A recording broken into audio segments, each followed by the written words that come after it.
Liam, how have you pulled up, given I think you were expecting to play Waffle on the weekend? Yeah, I've pulled up okay. I'm pretty generally sore, as I'd be expecting, but nothing out of the ordinary to any other game that I've played in the past, which was nice. I was able to play some managed minutes during the game, albeit a few more than what I would have played at Waffle, but the S&C staff looked after me quite a bit, and some of the boys carried some of the load in the back line for me, which was good of them as well. So I've pulled up pretty well. So all good to go again this weekend? Yes, yeah, that's the plan. Obviously, I'll have lighter weeks, but that was always going to be the plan. Just with my knee being the way it is off the surgery, so looking forward to this week. Obviously, a big game coming up, and some good signs shown by the boys on the weekend. So I'm pretty keen to be part of this week as well. You expecting many back out of their isolation, or is it just a wait and see for you guys as much as everyone else? It is a wait and see. It's been obviously a different week last week and what we dealt with. Obviously, there are a group of boys that'll probably be out of isolation by then, but we've also got to assess how they are, I suppose, physically and whether or not they can get through a game. So there's a little bit of water to go under the bridge yet before those boys are shoo-ins to play, but certainly we will get some numbers back, and I'm sure that a lot of them will be available, but there's obviously a training session or two that they'll have to get through at the end of the week as well. There were no top-up players on the track this morning, but you expect to see them filter through this week? Yeah, potentially. The boys are back at work, so it was a bit of an eye-opener. We had the boys in yesterday to go through some screening, and half of them were in their work kits. So it was for us to see that the effort and sacrifice they made over the weekend for us to put their lives on hold and come and play some good footy for us was we were obviously really appreciative of that. And I think that the boys may filter through during the week as they may need to be called upon again. But I think most of them are back to reality at the moment and working their 9 to 5, which. Again, it's just for us. It's we can see, and we're very grateful for what they did for us. Liam, how tough would it be for those guys who are due to come out of isolation later this week to get up for a game on 2-3 days kind of notice and 2 days on the track? Is that going to be a massive challenge? Potentially, it could be. I think the boys. Have been able to do some home workouts. The club have been really good in getting some stuff that the boys need dropped off to the front of their house and whatnot, so they can pick up and use at home as well. So we're hoping that they're pretty right to go, but at the same time, you are stuck at home for a week, and obviously there are some risks around that. But given that they've got a few days before they play for most of them, I think that's enough time to get them ready, and they've just got to be honest with our S&C and medical staff as well, so they'll know themselves if they're right or not.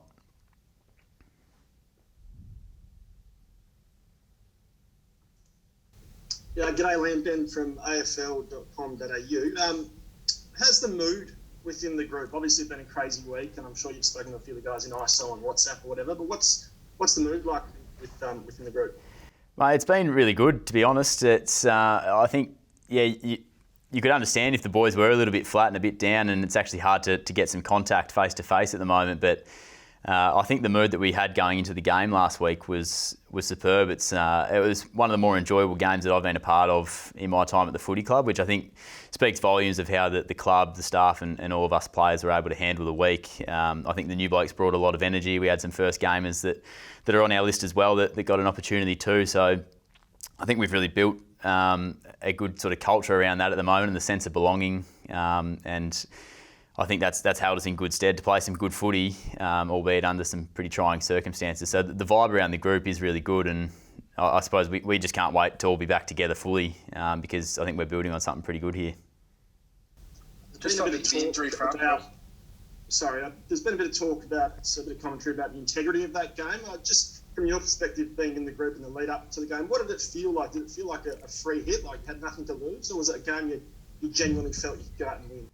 Definitely a game we genuinely thought we could win, and I think that belief was there right until the final siren. I think Declan Mountford kicked our last goal, and his words as everyone was coming around to him was, let's get another, and so there's a minute to go in the game when that happened, and that was the mindset right the way through. So we had some new blokes coming to the side, but the belief was there that we could win that game, and I think we pretty much, we took it right up to North, and with a bunch of boys that we'd only just met a few days before, I think that was pretty good. The integrity of the game is fine. We understand the AFL said the games are going ahead. The contingency lists were put together, and we've had to utilise it, and I think we got some real positives out of it.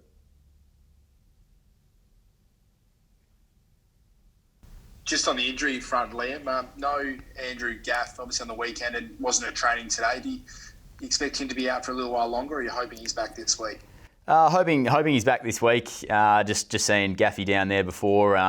He did some inside stuff, but he's pretty confident that he'll be okay to go. I think it was a sort of a 50-50 call. He was a bit of a late call out sort of thing, so it wouldn't have been the week we had without Gaffy going down and Jacko right before the siren. So it was just another little curveball that we were dealt. But I think Gaffy will be right to go this week.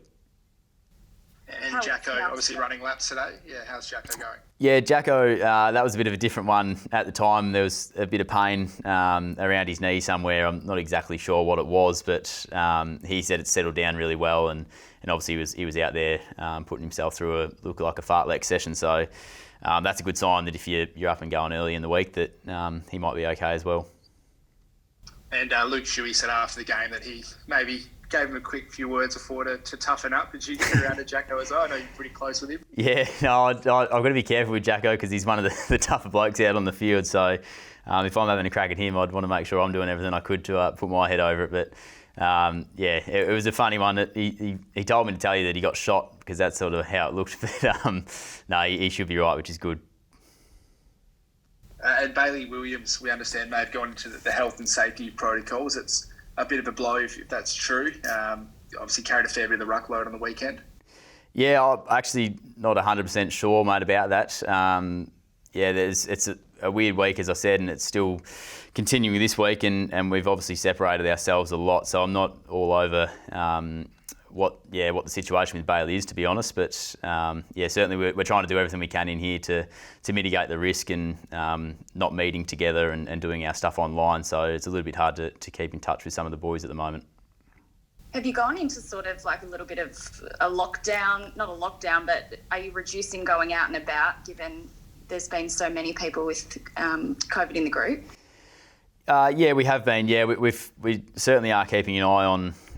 It's all about minimising the risk for us, and obviously we were dealt a pretty hard blow with the boys going into health and safety protocols last week. So for ourselves as well and the wider community, we've got to be pretty diligent with what we're doing out there, and so that starts within here as well, which we're trying pretty hard with the mask situation, distancing and all of that sort of thing. So it's no different out in the community, and we are taking a few extra measures to try and mitigate that risk, like I said.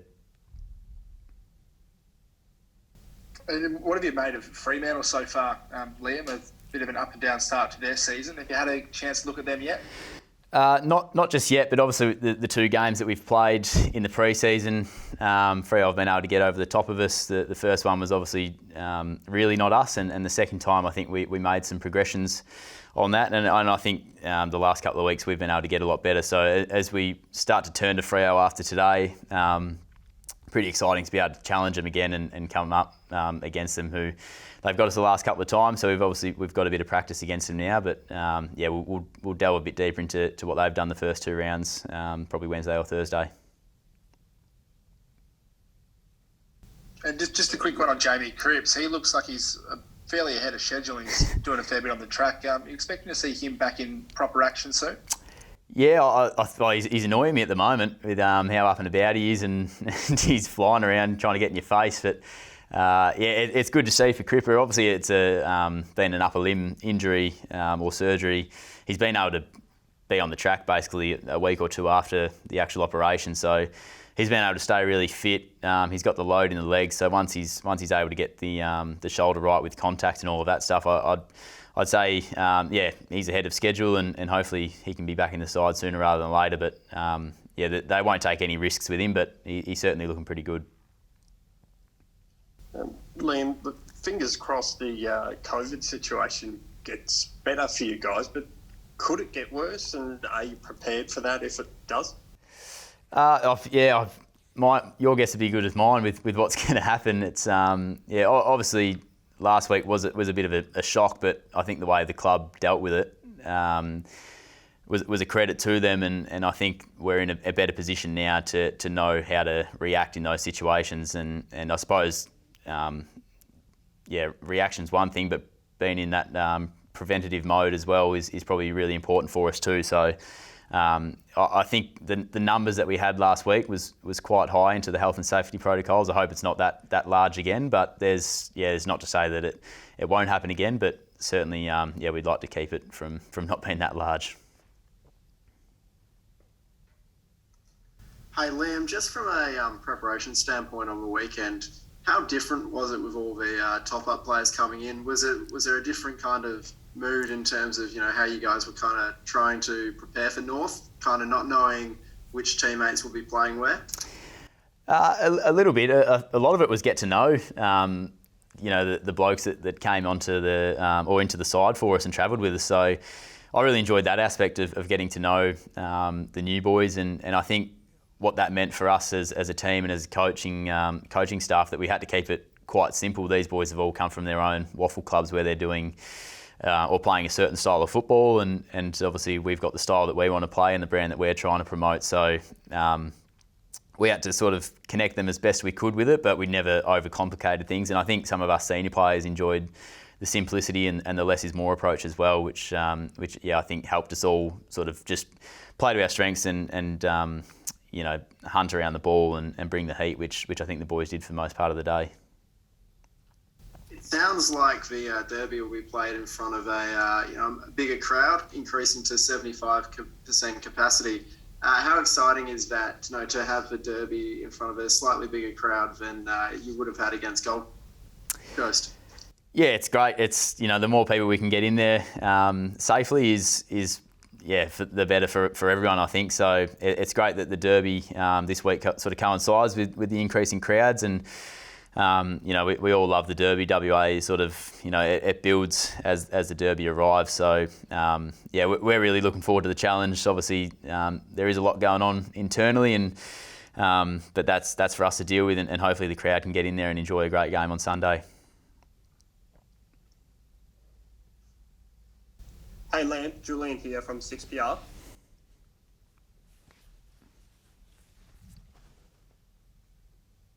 Got you, mate. Yep. Oh yeah, sorry, mate. Got me? Yeah, got you. Sorry, Liam. All good. Obviously, as you mentioned, Freo got the win in a couple of pre-seasons, and they did take the win in the derby last year. Is there extra added urge to get the victory over Freo on the weekend?